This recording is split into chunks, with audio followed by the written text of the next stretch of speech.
प्रारंभ एक नई शुरुआत की बैठक the ambience garden sector 25 Panipat में संपन्न हुई। मीटिंग की अध्यक्षता प्रधान सिद्धार्थ गुप्ता ने की। उन्होंने बताया कि संस्था समय समय पर सामाजिक व धार्मिक कार्यों में अग्रसर रहती है।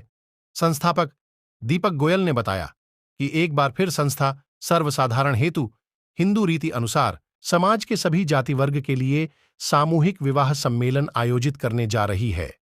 आज अपने समाज में अनेक जातियां वर्ग हैं जिनके लिए आज के जीवन में बेटे बेटियों का विवाह करना बड्ढी जिम्मेदारी का काम है, परंतु कमजोर आर्थिक स्थिति के कारण यह पवित्र कार्य कठिन हो गया है।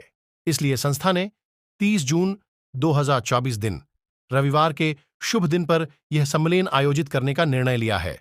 रिश्तों की व्यवस्था बच्चों के माता पिता अभिभावकों को स्वयं कानून के अंतर्गत करनी अनिवार्य है।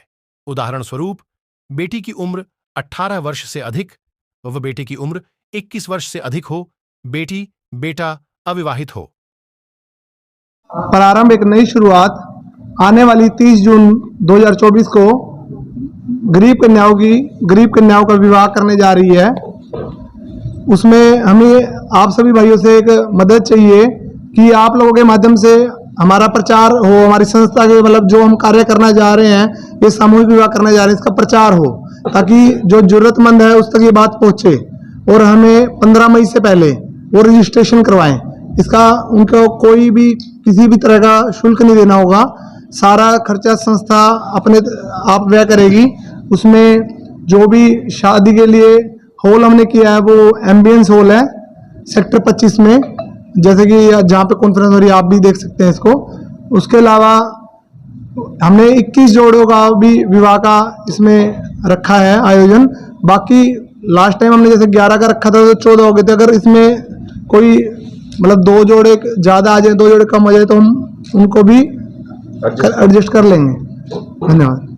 तो अभी कोई रजिस्ट्रेशन हुआ हो या जोड़े पता लगे हो कितने हो? अभी 8 जोड़े हमारे पास आ चुके हैं जिनका आवेदन हो चुका है और बाकी अब आगे की कार्रवाई। आवेदन करने वाले क्या सिर्फ पानीपत के हो या कहीं के भी, क्या इसके लिए? कहीं के भी हो, मतलब पानीपत हो, आसपास हरियाणा यूपी कहीं के भी हो, कोई उसकी कोई प्रॉब्लम नहीं है। पिछली बार आपने भी कार्यक्रम इसी तरह का किया था, कितने उस टाइम पे आपने शादियां कराई थी? उस टाइम 14 जोड़ों का विवाह हुआ था और इस बार हमने 21 का लक्ष्य रखा है 2024। लड़की की जरूरत का एक घर चलाने के लिए जो जरूरत का सारा सामान होता है वो दिया जाता है। बेड, कूलर, पंखा, टीवी और ज्वेलरी में भी कान की, नाक के जो भी मेन जरूरी सामान है वो सब लड़की को जोड़े को दिया जाता है और सारा सामान ये दिया जाता है। सरकार को, प्रशासन को किस तरह से आप इंटीमेट करते हैं?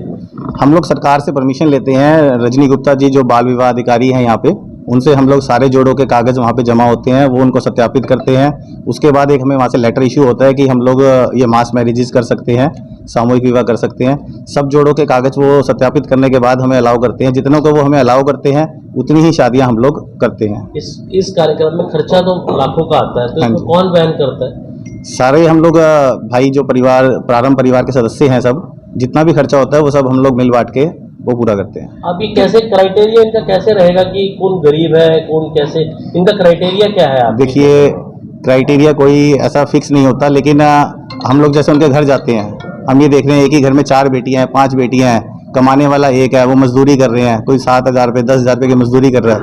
ऐसे लोग मतलब चुन्नी चढ़ा के अपनी बेटी का ब्याह करना है, भाई बेटी है घर में है, विदा तो करनी है, तो उनका सहयोग करके हम लोग भी अपने हाथ से थोड़ा सा एक पुण्य का भी कमाना चाहते हैं कि हम लोगों ने भी कोई ना कोई सामाजिक कार्य करना चाहते हैं। हमारे सामाजिक कार्य जो हम करना चाहते हैं उसके साथ साथ समाज में कुछ ऐसा भी हो जाए कि बेटियों का उत्थान हो जाए। एक कहते हैं घर में बेटा हुआ है, बेटा तो एक ही कुल को रोशन करता है, बेटियां 2 घरों को रोशन करेंगी। तो हमारे सहयोग से अगर कोई 10, 20, 50 बेटियां ऐसी हैं जिनके घर रोशन हो जाएं, जो अपने घर चली जाएं, तो उसमें हमें एक अंदर से अच्छा लगता है कि भाई हम लोगों ने कोई अच्छा कार्य किया है।